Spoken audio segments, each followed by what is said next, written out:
Alright there, it's about 4:30 in the afternoon on the 22nd of April 2011. I'm at the hospital. Meg's in the process of giving birth. Just had to come out and get some air for 10 minutes, you know, it's a lengthy process and taxing to say the least. I haven't slept in 3 nights. But it would have been ridiculous. I feel like a bit of a prat sitting here. This is a sort of public play park. Beautiful place, I'll let you have a look at it just before I quit this portion of this video. But it would have been ridiculous me not doing at least something today, of all days, you know, sort of doing a video diary of how I think and feel and what have you over the last year now. And the bizarre thing is I just feel so numb. It's just so much to take in at the moment, so many new people attaching leads and giving injections and touching somebody who you know, you're used to only you touching, you know. It's not, I mean, it's not a big fucking you touching my bird. It's not nothing like that. I nearly descended into my London Kent roots there, didn't I ain't got no problem with it.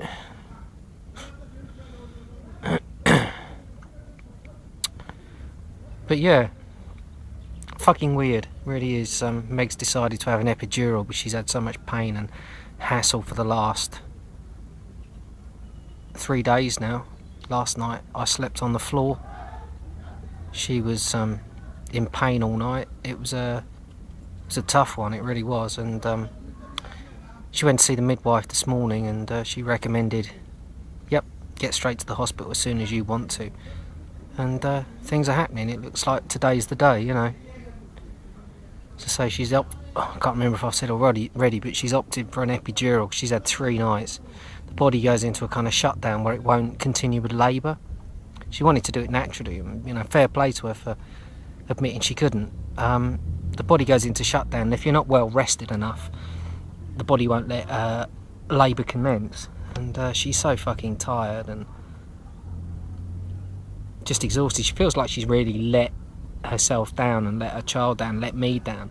Her mum's with us today as well, and it's ridiculous to think that she feels like she's let anybody down. It's just quite sad to hear, but it's amazing how numb I feel anyway.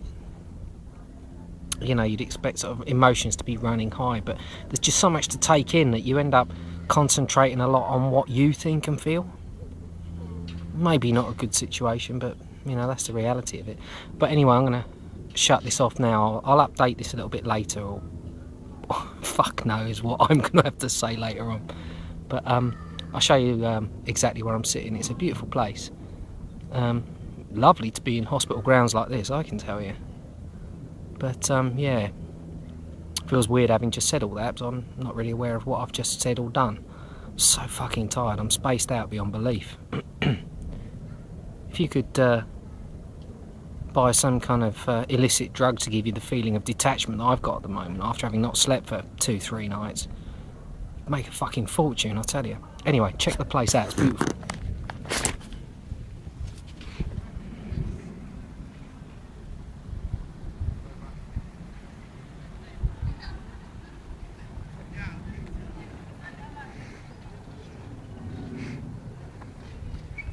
Right, take it easy. I'll update this later. Speak soon. Alright there, it's about 6:30 at night now. A little bit more of a traditional style for me doing it this way. But you can see, as far as hospital grounds go, this is beautiful. Meg's waters broke a little while ago. She's still not given birth. Haven't got a clue. I think it's going to be a long while yet. Just show you where I sat a minute ago. I thought it was lovely. It's a lovely tree stump. It just keeps crossing my mind. I'm going to be a dad tonight, tomorrow. You know, what else can you say when you're facing that? What is there to say? You know, maybe it's at times like this where you realise, like with I realise, like with the quote I so regularly use from Gulliver's Travels, that, you know, we use words so regularly that they have little or no meaning. And, you know, times like this, make me realise the amount of crap I actually talk, the amount of meaningless fucking arguments I get myself into, the amount of fights and pointless arguments and everything like that, and it just really comes home to me what a crock of shit it can all be.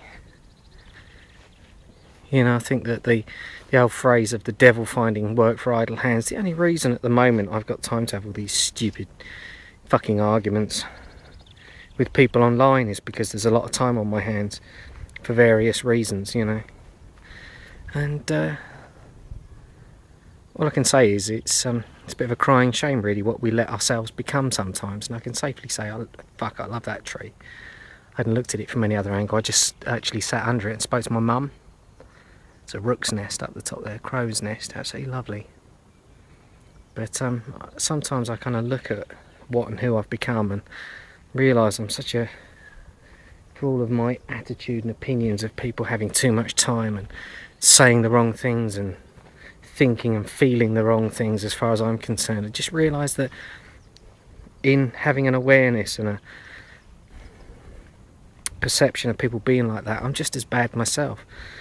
My opinions and my feelings are only that of a mind that's got enough time to think, or too much time to think, you know. Doesn't make me any better. I've never really thought it makes me any better, but I guess that's probably just me protecting my fragile, easily dented ego, that I do care what people think. And you know, I wouldn't argue with people, I wouldn't have the little squabbles and rows that I do online if I didn't. And I guess that today, seeing all of this becoming a reality, you know, birth of my daughter, which I've yet to witness admittedly, I think it's just very easy to turn into an arsehole without actually kind of realising it. Yet again, these are, like I've said in other videos recently where I've been down in the woods and what have you, it's not to be taken too seriously what I'm coming out with at the moment, because I'm just so fucking frazzled and fried. But I know I do feel very humbled by the experiences that I'm kind of going through at this point in time. Extremely humbled. And it makes me realise that I do think that I'm the centre of the universe. And everybody I criticise for thinking they're the centre of their own little universe. Not their own little universe, but the universe, you know. I'm just as full of shit as the rest of them. Crazy fucking shit goes through your head, I tell you, when your woman is giving birth to your child. There's a squirrel under the tree there, sweet. Anyway, as I say, it's a bit of a weird one recording all these thoughts, but you know, I've recorded everything that I've thought and felt really when I've been out and about over the last year, and today's going to be no exception. Thanks a lot for listening, guys. Take it easy.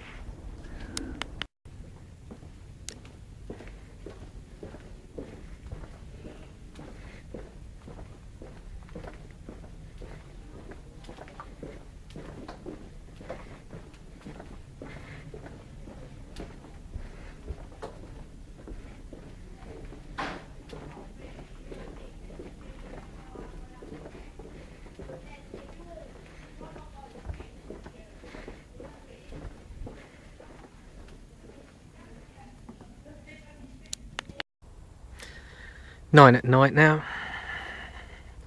No real progress. Meg's family popped up to see us all about an hour or so ago, which was really nice. We sat out and had some food together, which was much needed. Looks like we're going to be here for the night at least. And what a beautiful night it is. It's stiflingly hot actually within the hospital, but out here just lovely. You know, it's uncharacteristically hot for the time of year during the day. You know, when I was out filming my first bit of this very video at what, 3ish this afternoon, I guess, 6 hours ago, it was like a blast furnace heat, you know. Really lovely. Shame my camera doesn't work too well at night, but so be it really. it's amazing the respite that just a change of scenery gives you. I know I go on about that a lot, and just seeing some people that haven't been with us all day and what have you really did clear my mind. It's like I can remember when I was a kid eating Kentucky Fried Chicken and getting one of the highlights of the meal for me, bizarrely, was the lemon fresh scented wipe that you got with it. How strange, eh? I don't know if you can see the shape of that tree above the light there. It's fantastic. But don't quite know why I'm droning on about what I'm droning on about. This is without doubt, the most surreal day of my life. You know, I've had some humdingers in my time. I can't say I've exactly led what people would call an ordinary life. You know, I guess that the phrase "a life less ordinary" was written for certain people and certain lifestyles they've led, and certainly applies to what life's been like for me. But today really does take some fucking beating, I tell you, for just seeing stuff.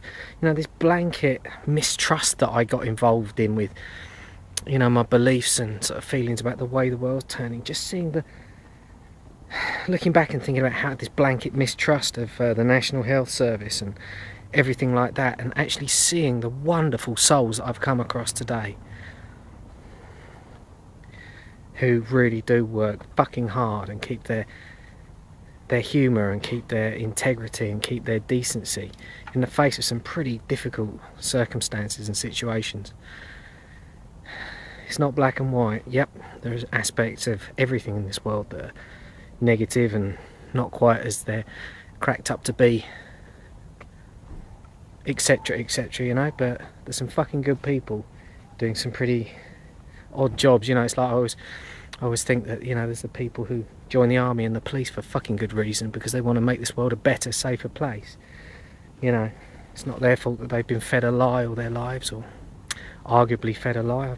You know, I've seen a lot more dickheads with too much time on their hands criticising everything about the establishment, who are just full of shit and complete cunts, compared with the people I've seen in jobs in a place like this, who really do try to make a difference in the world and make the way that we all live when we're in need, you know, like with the police, like with the health service, firemen, all sorts of authority figures, I guess, you know what I mean by that, who are fucking good people who may have entered a very misguided and corrupt system, but their decency is just something that I'm in awe of at the moment.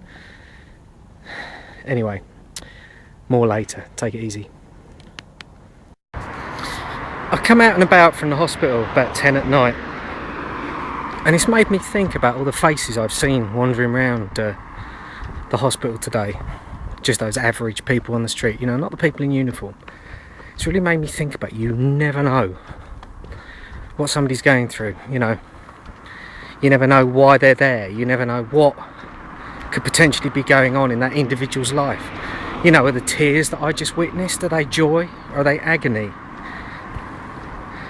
And there's a special dispensation that we all give people, right? If we see somebody coming out of a hospital, we tend to give them a wide berth, we'll give them respect, we'll not make any assumptions. I found that people tend to put their eyes to the ground or eyes forward and just let people get on with it. And how many times have you been in pain in your life and thought, I'm not going out today because I might get shit off people, or I might get stupid comments, I might get harassment, God knows what. But you walk into the confines of a hospital complex, everybody walks around with a kind of air of respect for what other people could potentially be going through. And kind of a shame that isn't the mainstay of life, full stop, isn't it, for everybody everywhere, that people might take on board that person might be going through something absolutely tragic in their world. Yeah, I just think it speaks for itself. You know what I'm like. I'm not exactly Mr. Concise, am I?